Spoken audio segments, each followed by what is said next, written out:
అక్కడ ఏం సిచ్యువేషన్ లేదు కేసు కట్టాలి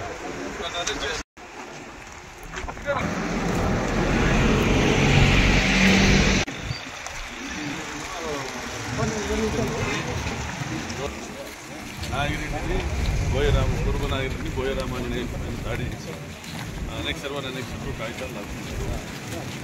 ప్రభుత్వము ఎంపీపీ ఎలక్షన్ జరగలేకుండా అటుపాలను చూస్తూ ఉంది. వాళ్ళకున్నది ఒక ఎంపీటీసీ టీడీపీకి, ఒక ఎంపీటీసీతో మండలం రాజ్యం చేయాలని చూస్తాను. దీన్ని ప్రశ్నించే వాళ్ళని అరెస్ట్ చేస్తాను. నేను వాళ్ళని పరామర్శించడానికి అరెస్ట్ చేస్తాను.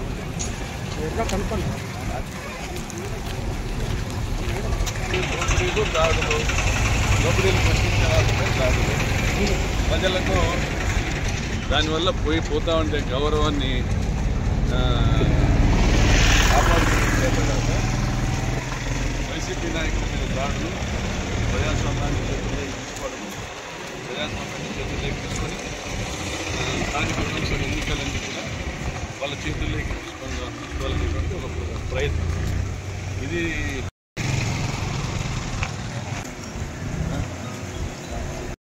దాడులు ప్రజలకు ఇచ్చిన హామీలు నెరవేర్చుకోలేక దానివల్ల పోతా ఉండే గౌరవాన్ని కాపాడుకునే చేతగాక వైసీపీ నాయకుల మీద దాడులు, ప్రజాస్వామ్యాన్ని చేతుల్లోకి తీసుకోవడం, ప్రజాస్వామ్యాన్ని చేతుల్లోకి తీసుకొని స్థానిక సంస్థల ఎన్నికలన్నీ కూడా వాళ్ళ చేతుల్లోకి తీసుకోవాలనేటువంటి ఒక ప్రయత్నం. ఇది తెలుగుదేశం పార్టీ కుసంస్కారానికి నిదర్శనం. వైఎస్ఆర్ పార్టీ కేంద్ర కార్యాలయం నుంచి అనెక్సర్ 1, అనెక్సర్ 2 పంపించడం జరిగింది. అనెక్సర్ 1, అనెక్సర్ 2 రేపు జరగబోయే ఎంపీపీ ఎన్నికల ముందు ఎండిఓ గారికి సబ్మిట్ చేయాలి కాబట్టి రామగిరి ఎండిఓ గారి కార్యాలయానికి మా పార్టీ ముఖ్య నాయకులు, రాష్ట్ర కార్యదర్శి పేరూరు నాగిరెడ్డి గారు, పూర్వ నాగిరెడ్డి గారు, మరియు రప్తాడు వైఎస్ఎంపీ రామాంజనేయులు, మరియు జిల్లా వాలంటీర్ల విభాగానికి అధ్యక్షుడు హరినాథ్ రెడ్డి, వీళ్ళ ముగ్గురు కూడా అనెక్సర్ 1, అనెక్సర్ 2 సబ్మిట్ చేసి అక్నాలెడ్జ్మెంట్ తీసుకొని బయటకు వచ్చే సమయంలో రామగిరి మండలానికి సంబంధించి టీడీపీ నాయకులు వాళ్ళ గూండాలు వీరి మీద దాడి చేసి ఎండిఓ కార్యాలయాన్ని తమ స్వాధీనంలో ఉంచుకొని వీళ్ళని ఎండిఓ కార్యాలయంలో బంధించి అనెక్సర్ 1, అనెక్సర్ 2 చించేసి అక్కడ వీరు వెళ్ళినటువంటి వాహనం పైన దాడి చేసి అద్దాలు పగలగొట్టి వాహనం ధ్వంసం చేసి అక్కడ నానా హంగామాను చేయడం జరిగింది. శాంతి భద్రతలను సంపూర్ణంగా పోలీస్ డిపార్ట్మెంటు టీడీపీ గూండాలకు అప్పచెప్పడం జరిగింది. మాకు ఈ వార్త తెలిసిన తక్షణము డిఎస్పీ గారికి, సిఐ గారికి ఫోన్ చేశాము. వీరు వెళ్ళారు. దాదాపుగా ఇది జరిగి 12 గంటల ప్రాంతంలో, 12:30 ప్రాంతంలో జరిగింది. ఎస్పీ గారు కూడా వెళ్ళారు. కోర్టుకు ఇక్కడ లా అండ్ ఆర్డర్ ప్రాబ్లం ఉందనేసి కోర్టుకు సంపూర్ణమైనటువంటి రక్షణ కావాలనేసి హైకోర్టును ఆశ్రయించడం జరిగింది. హైకోర్టు కూడా నిన్ననే ఆదేశాలు ఇవ్వడం కూడా జరిగింది. అయినప్పటికీ కూడా పోలీసులు అక్కడ కావాల్సినటువంటి బందోబస్తు ఏర్పాటు చేయడంలో విఫలమైనారు.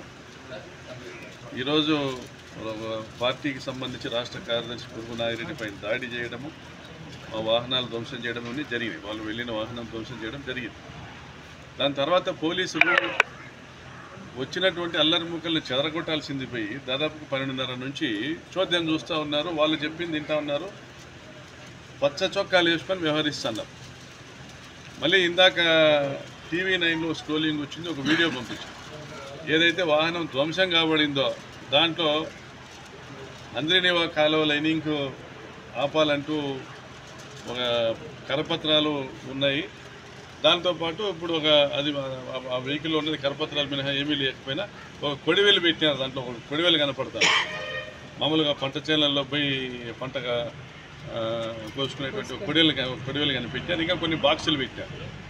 అంటే పోలీసు వాళ్ళ సమక్షంలో మళ్ళీ పోలీసు వాళ్ళు పెట్టినారో, పోలీసు వాళ్ళ సమక్షంలో వాళ్ళు పెట్టినారో, దాంట్లో ఆయుధాలు ఉన్నాయనేటువంటి ఒక నెపంతో ఇప్పుడు నన్ను అరెస్ట్ చేసేటువంటి ఒక కుట్ర ఈరోజు పోలీస్ డిపార్ట్మెంటు చేస్తూ ఉంది. మరి చంద్రబాబు నాయుడు గారు కానీ, స్థానిక జిల్లా మంత్రులు కానీ, తెలుగుదేశం పార్టీ రాష్ట్ర నాయకత్వం కానీ మరి ఏం చెప్పాలనుకుంటుంది సమాజానికి? 9 మంది ఎంపీటీసీలు ఉన్న రామగిరి మండలంలో 8 మంది ఎంపీటీసీలు మా పార్టీ వాళ్ళు ఉన్నారు. మహిళా ఎంపీపీ రిజర్వేషను ఉన్నటువంటి మండలము 5 మంది మహిళా ఎంపీటీసీలు మా దగ్గరే ఉన్నారు, మా వాళ్ళే. మరి వీళ్ళందరూ